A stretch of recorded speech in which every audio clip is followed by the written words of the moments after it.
Hello વિદ્યાર્થી મિત્રો, તમારું સ્વાગત છે ગણિત અને તર્ક ચેનલ પર. આજના વિડીયોમાં આપણે નંબર આધારિત જે પ્રશ્નો પૂછાતા હોય છે એક્ઝામ રિલેટેડ એની ચર્ચા કરીશું. ઠીક છે, તો જેમ કે નંબર આધારિત પ્રશ્નો જે હોય છે સિમ્પ્લિફિકેશનમાં વધારે મોસ્ટલી પૂછાતા હોય છે. પછી એક છે કે જે કઈ સંખ્યા આખી રકમ આપી હોય એ આના વડે ભાગી શકાય છે કે નહીં, એવા પ્રકારના પ્રશ્નો જે હોય છે એ બધી જ ચર્ચા આપણે આ વિડીયોમાં કરીશું. તો જોઈએ પહેલા જ ઉદાહરણથી.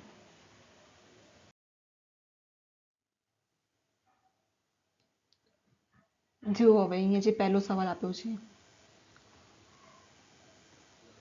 આ રીતે જ્યારે આપણને ઇક્વેશન આપ્યું હોય બરાબર, તો થોડુંક સોલ્વ કરવામાં આપણને બહુ મોટી મેથડ થઈ જશે. તો આપણે શું કરીશું, ઇક્વેશન પ્રમાણે જઈશું. ધારો કે આપણે કહીએ a બરાબર 491 અને b બરાબર 377 છે બરાબર. એટલે જ્યાં 491 દેખાય ત્યાં a મૂકી દેવાના, વત્તા b નો વર્ગ માઇનસ a માઇનસ b નો વર્ગ, નીચે a ગુણ્યા b. એટલે આ ઇક્વેશન છૂટું પાડ્યું તો શું થશે, a નો વર્ગ 2ab વત્તા b નો વર્ગ માઇનસ a નો વર્ગ માઇનસ 2ab વત્તા b નો વર્ગ ભાગ્યા a ગુણ્યા b, a નો વર્ગ વત્તા 2ab વત્તા b નો વર્ગ માઇનસ a સ્ક્વેર, કૌંસની બહાર નીકળી જશે એટલે વત્તા 2ab અને માઇનસ b સ્ક્વેર ભાગ્યા ab વત્તા ab minus ab, a square ઉડી ગયા, b સ્ક્વેર ઉડી ગયા. હવે 2ab અને આ થયું થઈ ગયું 4ab ભાગ્યા ab નીકળી ગયા એટલે આપણો જવાબ આવી ગયો 4. ઇઝી. ખાલી આ ઇક્વેશન યાદ રાખવાના અને આપણે કીધે છૂટું પાડ્યું આ પ્રમાણે. ઠીક છે, ચલો હવે નેક્સ્ટ સવાલ જોઈએ.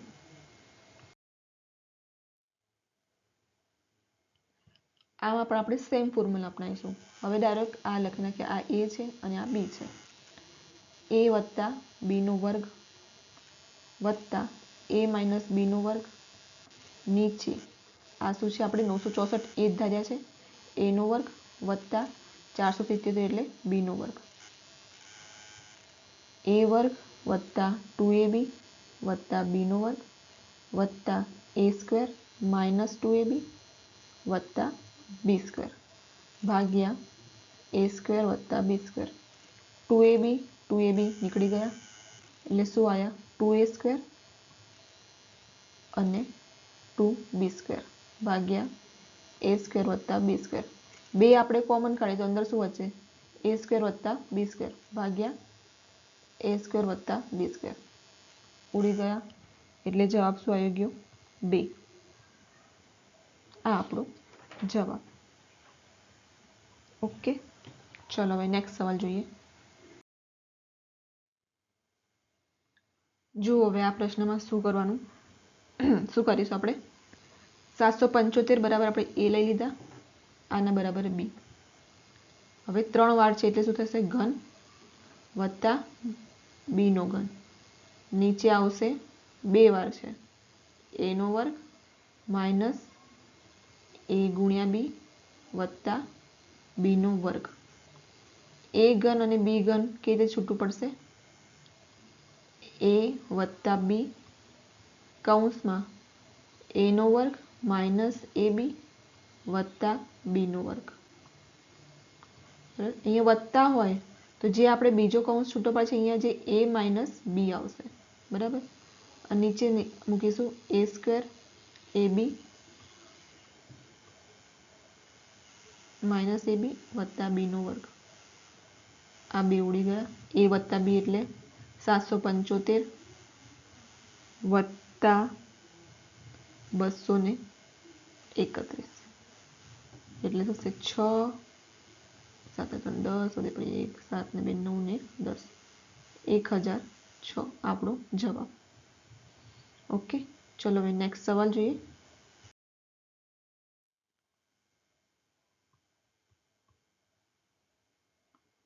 આમાં પણ સેમ છે, ઘન આપ્યા છે, a નો ઘન માઇનસ બીનો ઘન, નીચે વર્ગ એનો વર્ગ વત્તા AB વત્તા બીનો વર્ગ. હવે જો નીચે અહીંયા વચ્ચે માઇનસની નિશાની છે તો શું છૂટું પડશે? A માઇનસ બી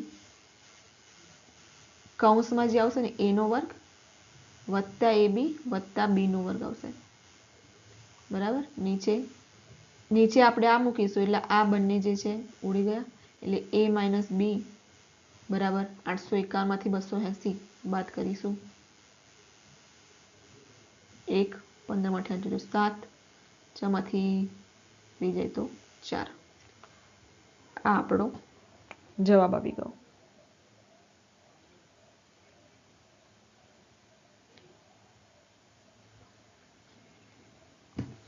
સોરી અહીંયા જશે 5. ઓકે, આ આપણો જવાબ 571. ચલો નેક્સ્ટ સવાલ જોઈએ. પહેલા આપણે વર્ગવાળા જોઈએ, હવે અત્યારે ઘનવાળા જોઈ રહ્યા છે. 747 ને આપણે a લઈ લઈએ, a નો વર્ગ વત્તા b નો વર્ગ માઇનસ ab. આ આખું ઘન છે, a નો ઘન વત્તા b નો ઘન.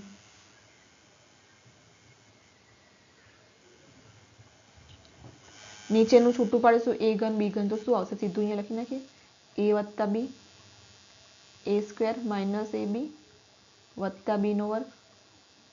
તો આ બે ઉડી ગયા. 1 ભાગ્યા a વત્તા b એટલે 747 વત્તા 253. 7 3 10 વધી પડી 1 5 ને 5 10 વધી પડી 7 ને 9 10 એટલે 1 ભાગ્યા 1000. આ આપણો જવાબ આવી ગયો. બરાબર, ઈઝી છે એકદમ. ચલો હવે નેક્સ્ટ સવાલ જોઈએ. જો હવે થોડા આપણે સિમ્પ્લિફિકેશન વાળા સવાલો જોઈએ. જ્યારે આ પ્રકારના સવાલો પૂછાય ને તો ગુણાકાર 3797 ગુણ્યા 999 આ રીતે કરવા બેસે તો બહુ મોટી રકમ થઈ જશે. બરાબર, અને વાર લાગશે, ટાઈમ તમારો વેસ્ટ થશે. તો આપણે એને શોર્ટ રૂપમાં શું કરી શકીએ? 3797 આ 999 જે છે એને આપણે લખી શકીએ 1000 માઇનસ 1. બરાબર, તો હવે ગુણાકાર કરીશું તો ઈઝી હશે. 1000 જોડે ગુણાશે તો 1 2 અને 3 0. પછી આયા 3 7 ગુણ્યા 3 7 9 7. એ શું છે? બાદ બાકી કરવાની છે. બાદ બાકી 10 માંથી 7 જાય તો 3, 9 માંથી 9 જાય તો 0 2 3 9 7 અને 3. આ આવી ગયો આપણો જવાબ. બરાબર, ચલો હવે નેક્સ્ટ સવાલ જોઈએ.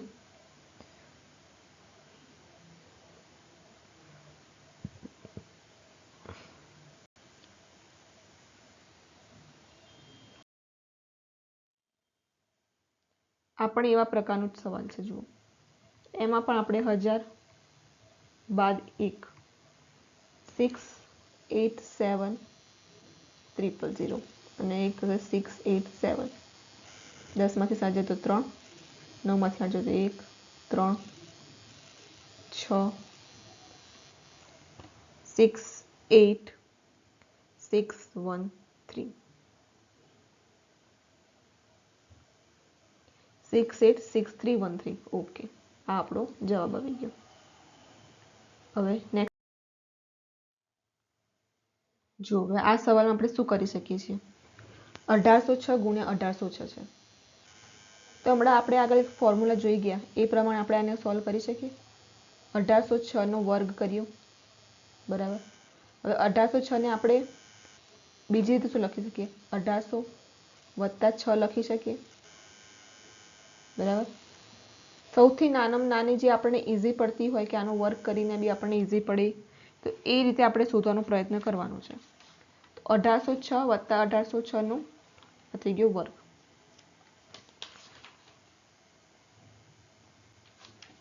હવે આને છૂટું પડે તો શું થાય? 1800 વર્ગ વત્તા 2 ગુણ્યા 1800 ગુણ્યા 6 વત્તા 6 વર્ગ.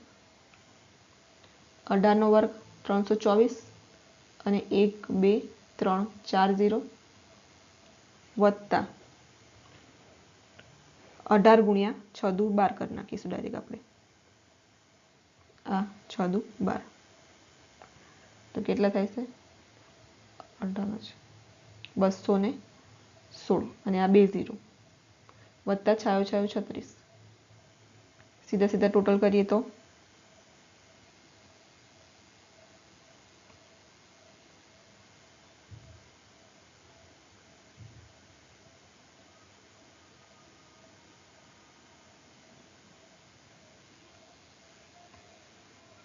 0 0 6 0 0 3 0 ને 6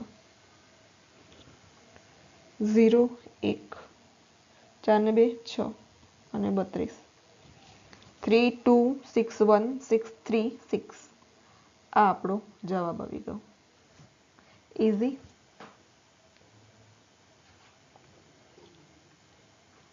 ચલો હવે નેક્સ્ટ સવાલ જોઈએ.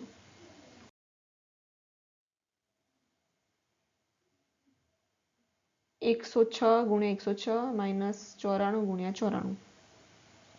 હવે આને લઈ લીધો x નો વર્ગ માઇનસ y નો વર્ગ. શું છૂટું પડે આનું? સોરી,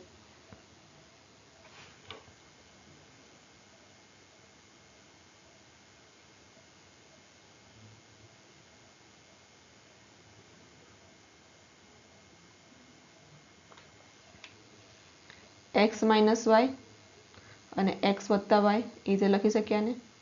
તો 106 માંથી 94 જાય તો કેટલા રહે? 2 12 ગુણ્યા 6 4 10 વધે પડી 1 9 10 વધે પડી 12 દુ 2400.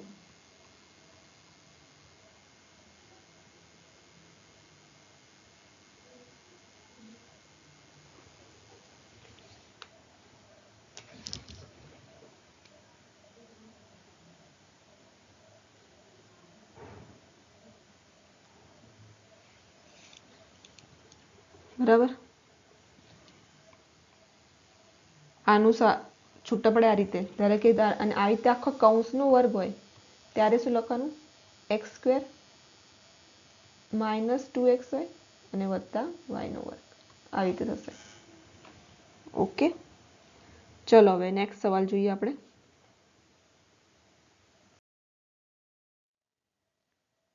હવે આ સવાલમાં શું કહ્યું છે કે નીચેનામાંથી કઈ સંખ્યા 45 વડે ભાગી શકાય એવી છે? 45 એટલે આપણે એના ગુણાકાર કરીએ તો કેટલા થાય છે? 9 ગુણ્યા 5 થશે. 9 પંચા 45. તો એવી સંખ્યા હોવી જોઈએ આ ચારમાંથી કે જે 5 વડે પણ ભાગી શકાય અને 9 વડે પણ ભાગી શકાય એવી હોવી જોઈએ. 5 વડે કોઈ સંખ્યાને ક્યારે ભાગી શકાય? તો એનો નિયમ છે કે જ્યારે એકમની સંખ્યા, આ તો મોસ્ટલી બધાને ખબર જ હશે કે 0 હોય અથવા તો 5 હોય ત્યારે એને 5 વડે ભાગી શકાય. અને 9 વડે ક્યારે ભાગી શકાય? જ્યારે બધી જ અંકોનો સરવાળો, બધા જ અંકોનો સરવાળો જ્યારે અંકોના સરવાળાને 9 વડે ભાગાય ત્યારે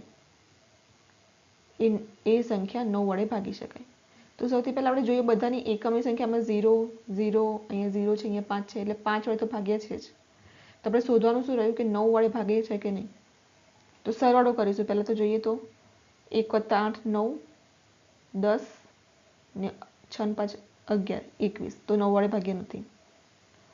આ કરીએ તો 2 ને 3 5 ને 3 8 ને 4 12 ને 5 17. તો એ પણ ભાગ્ય નથી. ડી વાળું જોઈએ તો ડી ઓપ્શનમાં 5 ને 5 10 ને 5 15. તો 9 વડે ભાગ્ય નથી. ઓકે, તો આ 3 ઓપ્શન તો કેન્સલ થઈ ગયા.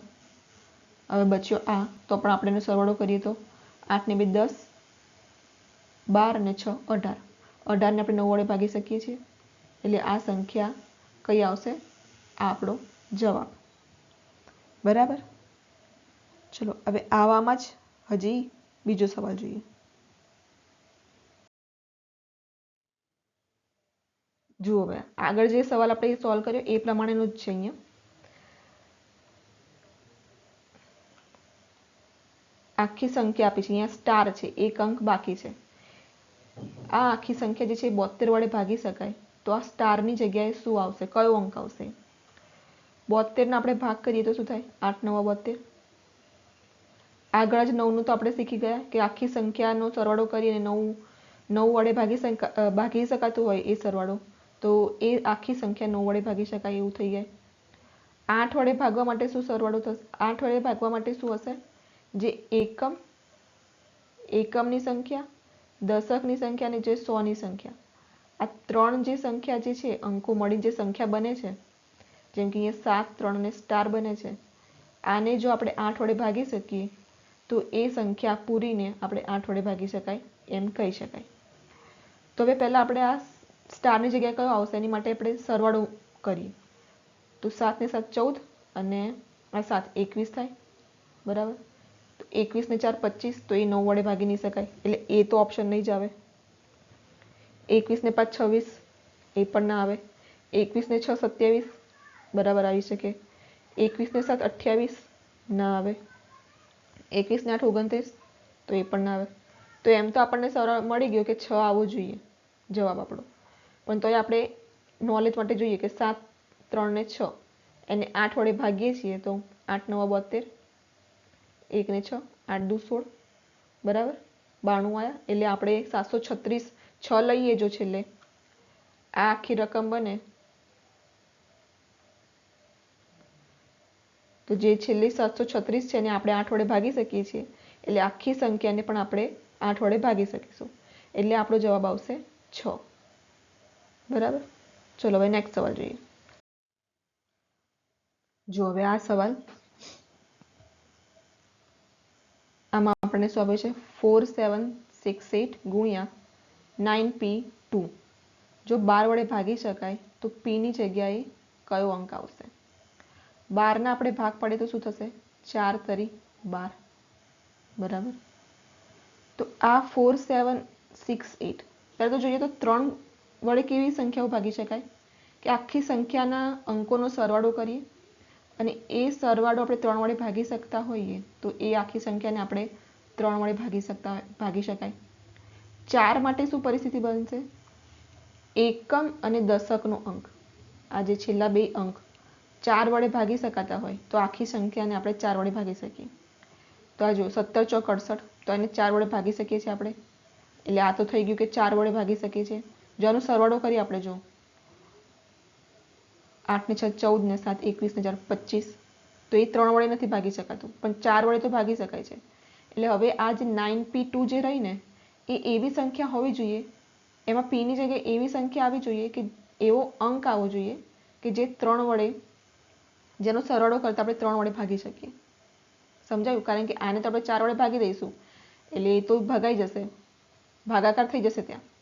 પણ આ સંખ્યા હવે 4 વડે તો નહીં ભગાય એવી હશે, 3 વડે ભાગી શકાય એવી હોવી જોઈએ. તો એમાં આપણે શું કરીશું? પહેલા 9 ને 2 11, 11 ને 2 13, તો આ તો નહીં આવે સંખ્યા. 11 ને 5 16, આ પણ ના આવે. 11 ને 6 17, આ પણ નહીં આવે. 11 ને 8 19, આ પણ ના આવે. 11 ને 1 12, એટલે આપણો જવાબ આવી ગયો આ. એટલે p ની જગ્યાએ શું આવવું જોઈએ? 1 આવવું જોઈએ. બરાબર. હવે આપણે જોઈ લઈએ. ઓકે, તો આ સાથે જ આપણે એનો વિડીયો અહીંયા પૂરો કરીએ છીએ. જો તમને આ વિડીયો ગમ્યો હોય તો લાઈક, શેર અને સબસ્ક્રાઈબ જરૂરથી કરજો. Thank you.